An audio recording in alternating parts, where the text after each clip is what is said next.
صباح محمد يا جماعة رسم رسمة جميلة بالألوان المية. هو هيقول لكم هو رسمها ازاي. يلا يا محمد بقى قول لهم انت رسمتها ازاي. انا حطيت كل لون مع بعض عشان بقى كده موفر. والمرة الجاية احنا هنعملها زيها، وعشان بابا هو انا اعلمه عشان يعرف يعملها.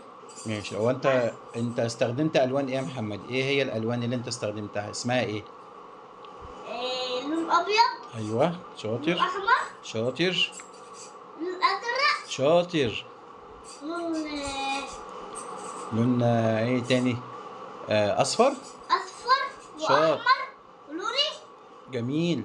شاطر. عملتها ايه، بالفرشة ولا عملتها بايديك؟ بالفرصة. اه جميل شاطر. الفرصة بتعمل بسرعة. الألوان دي اسمها ألوان ايه؟ ألوان مية. اه، شاطر يا محمد الوان ماشي. ميه والوان الوان. ماشي.